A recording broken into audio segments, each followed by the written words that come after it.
वंदे मातरम। इस पुस्तक में आज हम पढ़ेंगे मुझे देखते बाप दादा बोले बीज शक्तिशाली है, पुण्य आत्मा है। इस विषय पर ब्रह्मा कुमारी सरस्वती माता अपने अनुभव यहाँ प्रस्तुत कर रही हैं। तो चलिए आज हम इसे पढ़ते हैं। माताजी को प्रश्न पूछा, आपके पति ने पवित्र रहने के लिए कैसे माना? माताजी ने कहा, पति को भक्ति क्या है, कैसे करनी होती है, यह भी पता नहीं था। शादी के बाद मैंने ही उनको पूजा अर्चना, संध्या वंदना, गुरु मोक्ष आदि के बारे में बताकर भक्ति करना सिखाया था। धीरे धीरे उनको मैं बताने लगी कि भक्ति करते ही है मुक्ति के लिए। मुक्ति पाने के लिए साधना करना जरूरी है। साधना के लिए ब्रह्मचर्य व्रत का पालन करना अनिवार्य है। अभी तो हमें पवित्र रहना चाहिए। बच्चे बड़े हो रहे हैं। देखो, रामकृष्ण परमहंस और शारदा देवी ने कैसे पवित्र जीवन बिताया। हमें भी ऐसे रहना चाहिए। हर पत्नी यही चाहती है कि दोनों मिलकर ही स्वर्ग में जाएं। स्वर्ग में जाने के लिए पवित्रता जरूरी है। अभी भगवान आया हुआ है। भगवान के लिए कुछ दिन पवित्र रहने में क्या नुकसान है? भगवान ने हमें 24 घंटे दिए हैं। उनमें से आधा 1 घंटा उनके लिए विनियोग करने में क्या हर्जा है? ऐसे ऐसे रोज़ रोज़ उनको बताती थी। इतनी सारी मेहनत के बाद उन्होंने क्लास में फिर से आना शुरू किया।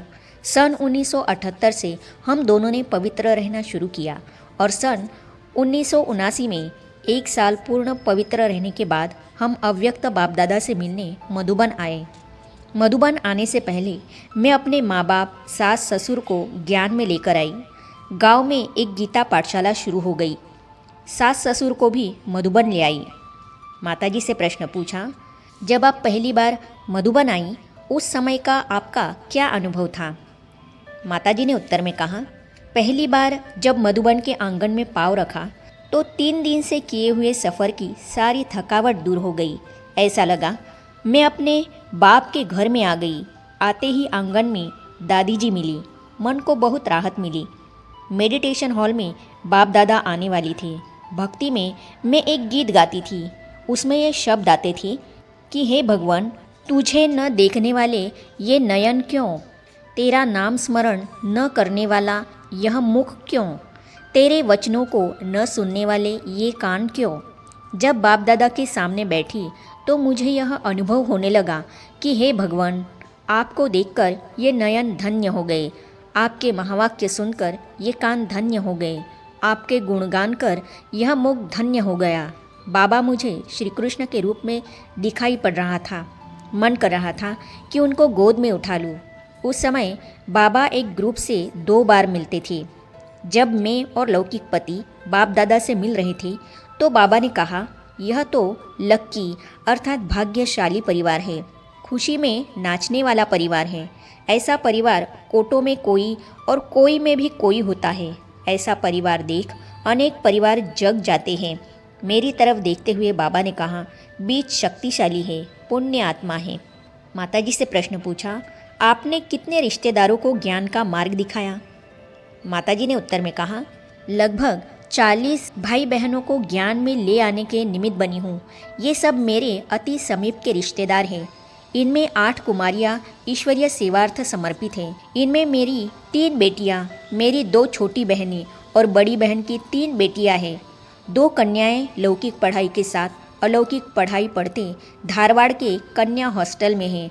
एक कन्या पढ़ाई के अंतिम चरण में है और आगे जाकर वह भी यज्ञ में समर्पित होगी। इसके अलावा दूर के बहुत संबंधी ईश्वरीय ज्ञान में चल रहे हैं।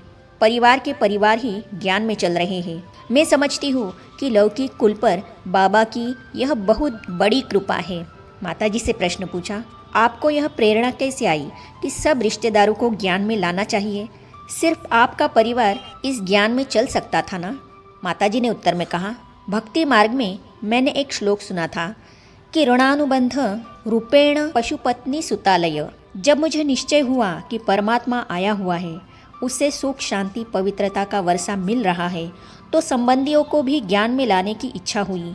उस श्लोक के अनुसार ये सारे लोग मेरे रिश्तेदार बन के आए हैं। माना इनका मेरे ऊपर ऋण है। ऋण उतारना हर एक का कर्तव्य है। इसलिए मुझे भी उनका ऋण उतारना है तो इनको परमात्मा का परिचय देना होगा। इसके अलावा बाबा भी कहते हैं कि चैरिटी बिगिंस एट होम। पहले अपने घर वालों को जगाओ तो सारा जग अपने आप जग जाएगा। इस कारण मैं पहले अपने रिश्तेदारों को ज्ञान मिलाई। माताजी से प्रश्न पूछा, आपने इनकी सेवा कैसे की? किस विधि से इनको ज्ञान दिया? माताजी ने कहा, जब भी सेंटर पर कोई कार्यक्रम होता था तो मैं एक एक परिवार वालों को अपने घर पर बुलाती थी। उनको अपने पास 2-3 दिन रखकर कार्यक्रमों में ले जाती थी। प्यार से उनका सत्कार करती थी, फिर ज्ञान सुनाती थी। जब भी मैं बुलाती थी वे आ जाती थी। माताजी से प्रश्न पूछा, आपके कहने से वे कैसे आती थी? माताजी ने कहा, बचपन से ही हमारे रिश्तेदार मुझे बहुत मानते थे। जब बड़ी हुई मैं भगवत गीता का प्रवचन करती थी। रिश्तेदार और अड़ोस पड़ोस वाले श्रवण करने आते थे। गीता ज्ञान को 3 लोग मिलकर कथा के रूप में सुनाते थे। कथा सुनने के लिए मुझे अन्य परिवार वाले भी अपने घर पर बुलाते थे। वहाँ जाकर मैं कथा कीर्तन करती थी। माताजी से प्रश्न पूछा, आपके पुरुषार्थ की क्या विशेषता है? माताजी ने कहा, मैं पुरुषार्थ में यही विशेष ध्यान रखती हूँ कि लौकिक और अलौकिक जीवन में संतुलन रहे और ज्ञान योग धारणा सेवा में भी संतुलन रहे। घर में कितने भी रिश्तेदार आए, काम काज में कितने भी व्यस्त रहे, लेकिन सेंटर पर जाना, मुरली सुनना, बाबा के कमरे में योग करना और रोज़ किसी न किसी को परमात्मा का परिचय देना नहीं छूटता है। इसको मैं आज तक निभाते आई हूँ।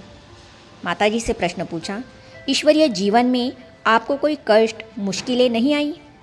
माताजी ने उत्तर में कहा, किस जीवन में किस मार्ग में कष्ट मुश्किलें नहीं आती? आप बताइए। हर व्यक्ति को, चाहे वह गृहस्थी हो, सन्यासी हो, ब्रह्मचारी हो, इस कलयुग में सबको कष्ट आते ही हैं। परमात्मा का साथ न होने के कारण लौकिक जीवन में दुखी हो जाते हैं, लेकिन ईश्वरीय मार्ग पर ऐसी परिस्थितियों में ज्ञान का स्मरण और परमात्मा की याद द्वारा कष्ट नहीं लगते, अपनी अवस्था को श्रेष्ठ बनाने के सहायक बनते हैं। दूसरी बात, ऐसा नहीं कि मुझे कोई परीक्षाएं नहीं आई, बहुत आई। मेरे माँ बाप की तरफ से भी बहुत बड़े बड़े परिवार हैं। मेरे पति और सास की तरफ से भी बहुत बड़े बड़े परिवार हैं। उनकी तरफ से शुरुआत में बहुत विघ्न आए, लेकिन मुझे इतना ईश्वरीय नशा था कि मुझे विघ्न अनुभव हुए ही नहीं। वे सब जो भी विरोध करते थे मेरे पीछे से करते थे। सामने आकर सीधा पूछने की किसी की हिम्मत नहीं थी। मेरे सामने आते ही वे नरम पड़ जाते थे या जो ज्ञान सुनाती थी चुपचाप सुनते थे। मैं समझती हूँ यह बाबा की ही कमाल थी। आगे हम पढ़ेंगे, इस अलौकिक जीवन में आपको पति ने किस तरह से सहयोग दिया, तो इन अनुभवों को हम पढ़ेंगे अगली कड़ी में। तो ये जानने और पढ़ने के लिए इस चैनल को सब्सक्राइब करने के साथ ही लाइक भी कीजिए, शेयर भी कीजिए। तो मिलते हैं अगली वीडियो के साथ। ओम शांति।